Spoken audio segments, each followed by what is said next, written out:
ሰላም ጤና ይስጥልኝ። ዛሬ በመላው ዓለም መነጋገሪያ የሆነ አስደንጋጭ ዜና ከዋሽንግተን ዲሲ ደርሶናል። የአሜሪካ ሴኔት በኢራን ላይ እየተካሄደ ስላለው ጦርነት እጅግ አነጋጋሪ ውሳኔዎች አሳልፈዋል።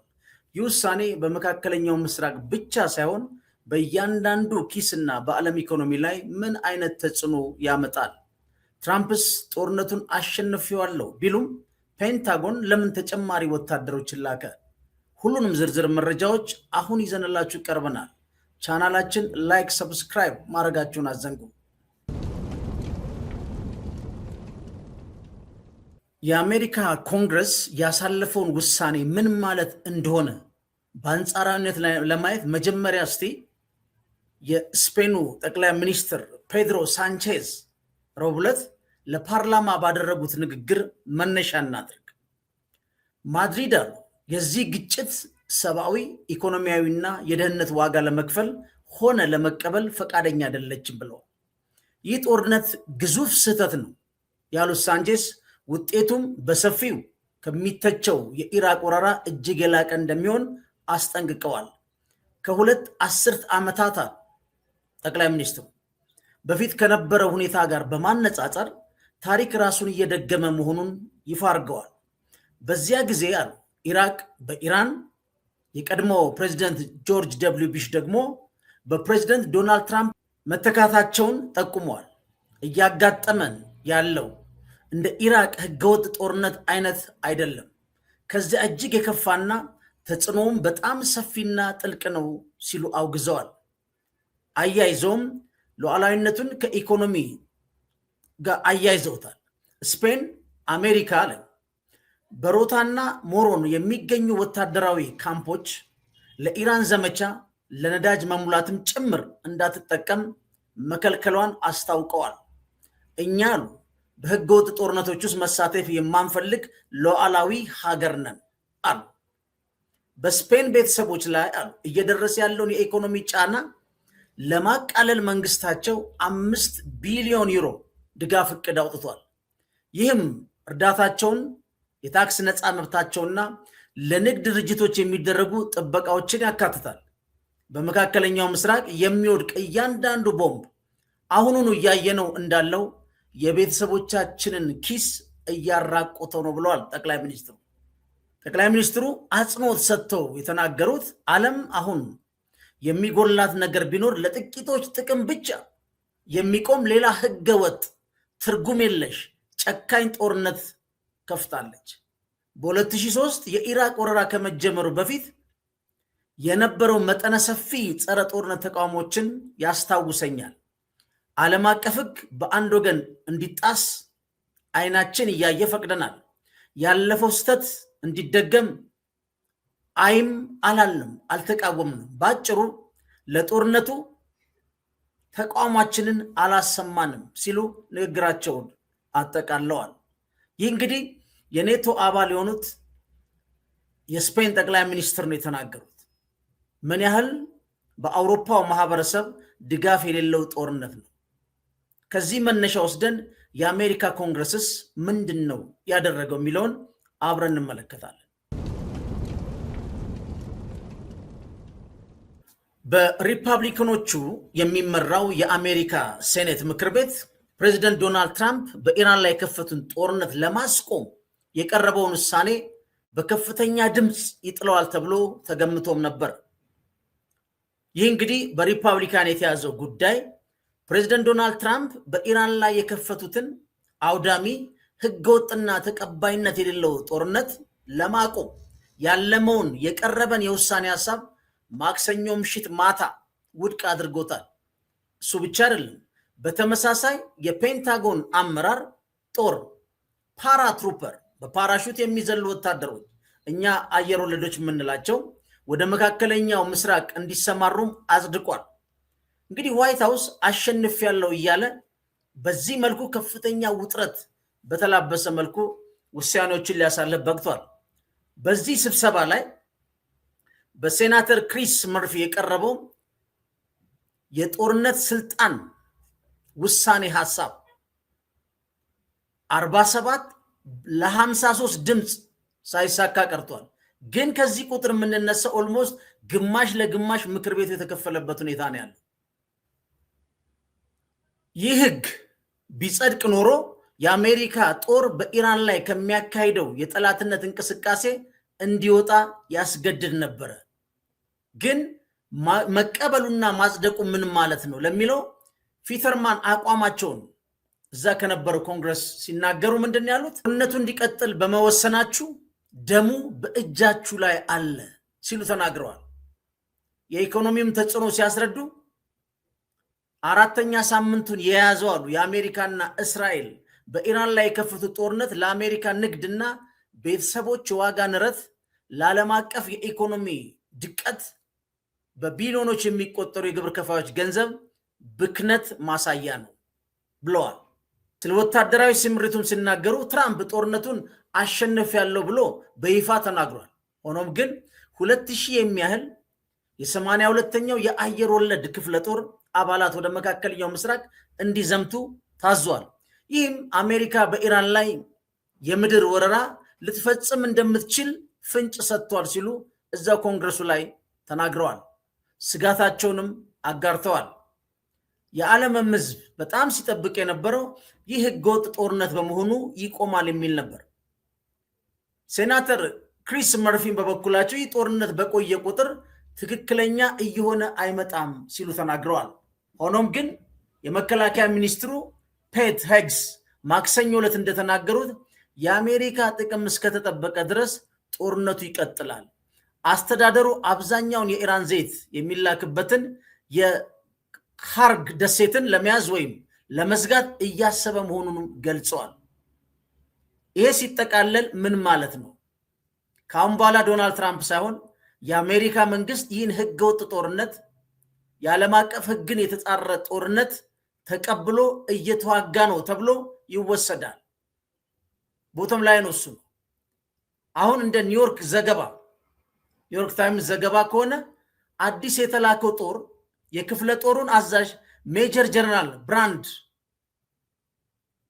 አርቴግሜር የሚባሉትን ሰውዬ ይሄዳል። እንግዲህ ዋናው ሜጀር ጀነራል ከሄደ ሲምፕል ኦፕሬሽን አይደለም። ከዚህ ቀደም ስንት ሄደዋል? 4500 ወታደሮች ጋር ሲደመሩ ወደ 7000 ይጠጋሉ ማለት ነው። ሌላው እዚህ ጋር ምንድነው የብሔራዊ የኢራን አሜሪካ ምክር ቤት የፖሊሲ ዳይሬክተር ራያን ኮስቴል እንዳሉት ጦርነቱን የሚቃወሙ 47 ሴናተሮች ብቻ መሆናቸው አሳዛኝ ነዋል። የጦርነቱ መዘዝ ለአሜሪካ ጥቅም ሆነ ለዓለም ኢኮኖሚ ከባድ እንደሚሆን አስጠንቅቀዋል። እዚህ ላይ በአብዛኛው ሰው እየተነሳ ያለው መከራከሪያ የአሜሪካ የውጭ ጉዳይ ፖሊሲ የፈለገውን ያህል ውስብስብ ቢሆን ማለት ነው፣ በተለይ የጦርነት ስልጣን ውሳኔን በተመለከተ ጋር ያለ መረዳት ክላሪቲ ይፈልጋል ይላሉ ብዙዎቹ። ለምሳሌ የጦርነት ስልጣን ውሳኔ ዋር ፓወር ሪዞሉሽን የሚለውን በ1973 የወጣ ሲሆን ዓላማው የፕሬዝደንቱን ጦርነት የመክፈት ስልጣን ለመገደብ የተቀመጠ ነው። ህገ መንግስታዊ ሽኩቻ ሲፈጠር ለምሳሌ ኮንግረሱን ሳያማክሩ ነው ብለዋል ጦርነት የተጀመረው ተብሎ ክስ ቀርቧል። በአሜሪካ ህግ መሰረት ጦርነት የማወጅ ስልጣን የኮንግረሱ ቢሆንም ፕሬዝደንቱ ደግሞ የጦር ኃይሎች ጠቅላይ አዛዥ በመሆናቸው አስቸኳይ እርምጃ የመውሰድ መብት አላቸው። ገደባቸውስ ፕሬዝደንቱ ጦርነቱን ካዘመቱ ወይም ጦሩን ካዘመቱ በ48 ሰዓት ውስጥ ለኮንግረስ ማሳወቅ አለባቸው። ኮንግረሱ በ60 ቀናት ውስጥ ካላጸደቀው ደግሞ ጦሩ በ30 ቀን ውስጥ መውጣት አለበት። አሁን ግን አጽድቆታል። ዶናልድ ትራምፕ የጀመሩት ህገወጥ ጦርነት በአሜሪካ መንግስት ሙሉ ኢንዶርስ ተደርጓል፣ ተቀባይነት አግኝቷል። ስለዚህ የአሜሪካ መንግስትና ህዝብ የሚሸከመው ጦርነት ይሆናል ማለት ነው። ሌላው እዚህ ጋር ምንድነው አሁን ባለው ተጨባጭ ሁኔታ እዚሁ እነሱ ሴኔት ውስጥ በሴኔት የጸደቀው የውሳኔ ሐሳብ ኮንግረሱ ይህን ህግ ተጠቅሞ የትራምፕን እርምጃ ህገወጥ ነው ለማለት ያደረገው ሙከራ ነበር፣ ከሽፏል። ነገር ግን አብዛኛው የሴኔት አባላት ሪፐብሊካኖቹ የዶናልድ ትራምፕን ህገወጥ ጦርነት ስለደገፉ የአሜሪካ መንግስት ጦርነት ተብሎ ከትላንትና ማታ ምሽት ጀምሮ ታውጇል። ሌላ እዛም የተነሳውም ከሴኔቱ ውጪ ያሉት አሜሪካ ፈርስት የሚሉት ፕሬዚደንት ትራምፕ አሜሪካን ወደ ማያባራ ጦርነት አንከትም የሚል መፈክር ቢኖራቸውም ይዘው ቢመረጡም ክደውናል የሚል የተቃውሞ እንቅስቃሴም እየተደረገ ነው። ከዚህም የበለጠ ይሄዳል ተብሎ ይጠበቃል። ትራምፕ ከንቱ ጦርነቶች ይቁሙ የሚሉ የአሜሪካ ለማይጠቅም ለረጅም ጊዜ ለሚጎትቱ ግጭቶች አልንበረከክም ብለው ነበር። አሁን ግን በኢራን ላይ የወሰዱት እርምጃ ከፍተኛ ተጽዕኖ በማሳደር በፍጥነት ድል መቀዳጀት ማክሲመም ፕሬሸር ቢሉም ከኢራን ደግሞ ማክሲመም ሬዚስታንስ የሚል እኩያ ባይሆን እንኳን የአሲሜትሪክ ዋርፌር ያለው ሙሉ የሳቸውን እቅድ ሊያሳኩ በማይችል ሁኔታ ተግዳሮት ገጥሟቸዋል። ዶናልድ ትራምፕ የሚታወቁት ፕሬዚደንት ባራክ ኦባማን በመተቸት ነው። ኢራን ላይ ጦርነት ሊዘምት ነው፣ ኢራንን ሊመታ ነው ብለው ከሰዋቸው ነበረ። ዋናው ደግሞ ባራክ ኦባማ ዲለር አይደለም ብለው ነበር። ባራክ ኦባማ ግን በድርድር ኢራን እንዳታበለጽግ ከ3% በላይ ዩራኒየም እንዳታበለጽግ ጀርመንን ጨምሮ 5ቱ ሴኩሪቲ ካውንስል ሆኖ በደንበኛ ስምምነት ተደርጎ ሲሰራ ነበረ። መጥተው በ2018 ቀደው ጥለውታል። ዶናልድ ትራምፕ የሚያሳዝነው ህገወጥ ጦርነት አሁንም ፈጽመው ኮንግረሱ ደግሞ አጽድቆታል ማለት ነው።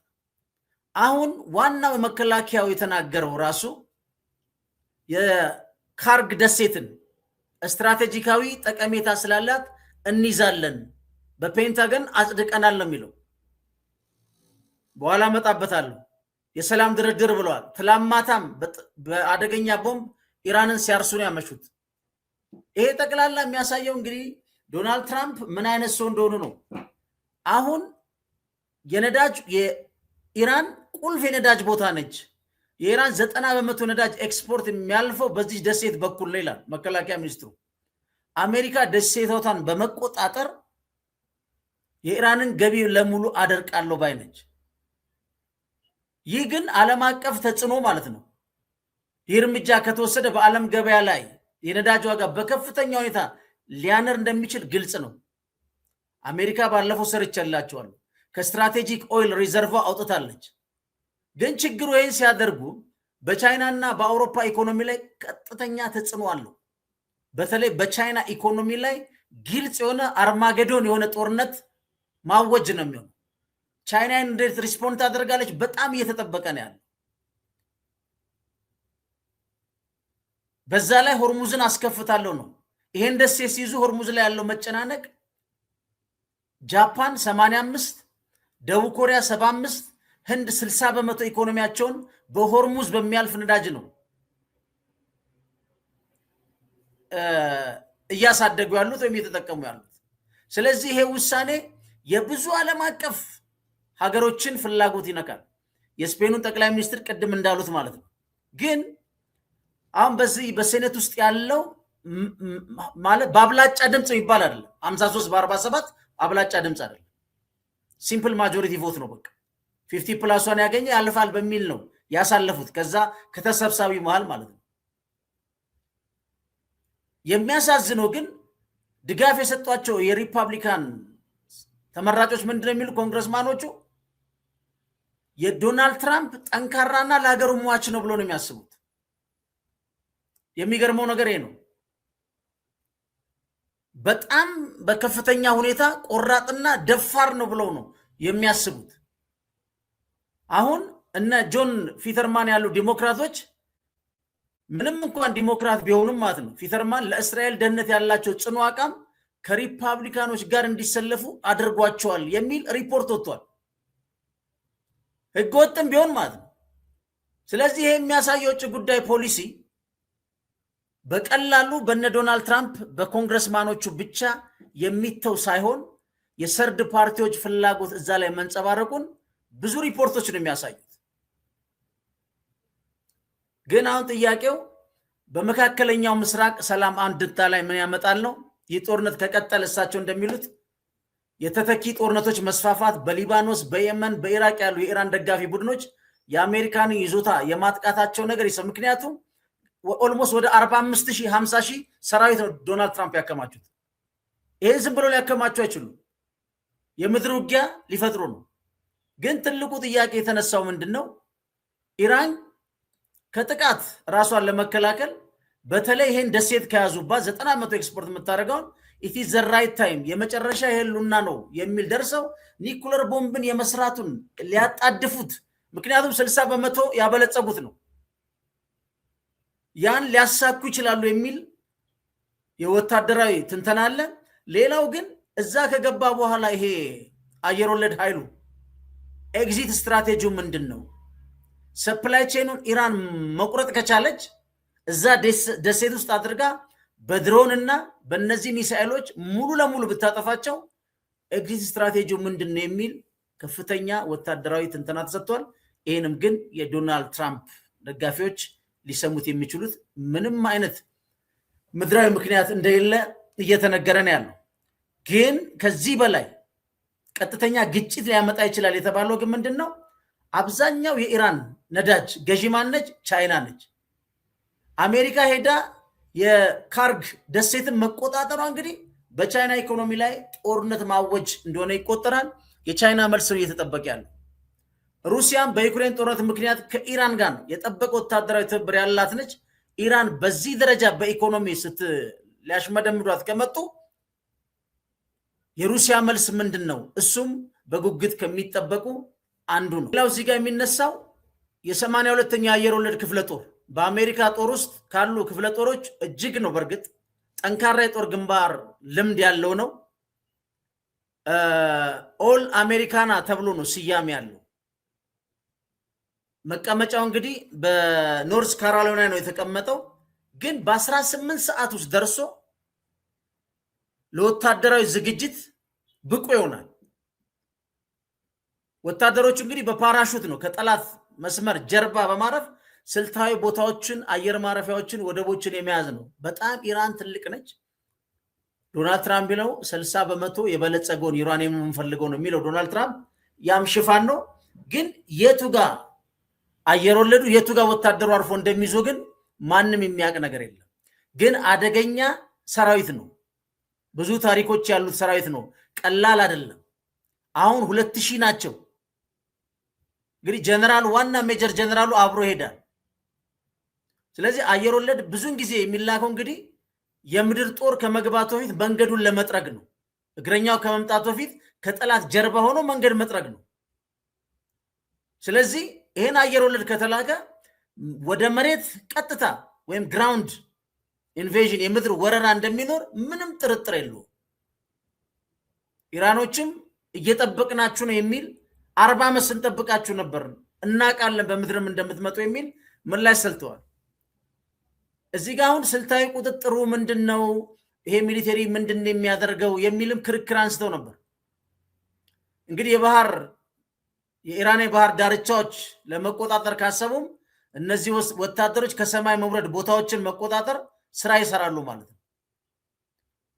በኢራቅ በሶሪያ ያሉ የአሜሪካ ይዞታዎች ጥቃት ቢሰነዘርባቸው በፍጥነት ደርሶ ለመከላከል መልሶ ለማጥቃት ለመሰንዘርም እንዲችሉ የተዘጋጁ ናቸው ተብሎ ነው ወደዛ የሚሄዱት። ግን ከፍተኛ የወታደራዊ ብቃት ያለው ነው። አንዱ ባታሊዮን እያንዳንዱ እንግዲህ 800 አለው። 4500 ኦልሬዲ ደርሷል ማለት ነው። ከዚህ በፊት በሁለተኛ ዓለም ጦርነት በቪየትናም፣ በፓናማ፣ በኢራቅ፣ አፍጋኒስታን ጦርነቶችም የተሳተፉ ትልቅ ድል ያለው ወታደራዊ ኃይል ነው። ስለዚህ የ82ኛው አየር ወለድ መዝመት ማለት አሜሪካ በኢራን ላይ የምታደርገውን ጦርነት ከአየር ድብደባ አልፎ ወደ ምድር ፍልሚያ እየተሸጋገረ መሆኑን አሻሚ አይደለም ማለት ነው። ይሄ እንደተጠበቀ ሆኖ ግን ዶናልድ ትራምፕ ደግሞ ባለ 15 ነጥብ የሰላም ስምምነት አዘጋጅቼ ሰጥቻለሁ እያሉ ምንድነው የዚህ ስምምነት ይዘቱ የሚለውን አብረን እንመለከታለን። ፈንታሌዎች ነን፣ አብረን ነው።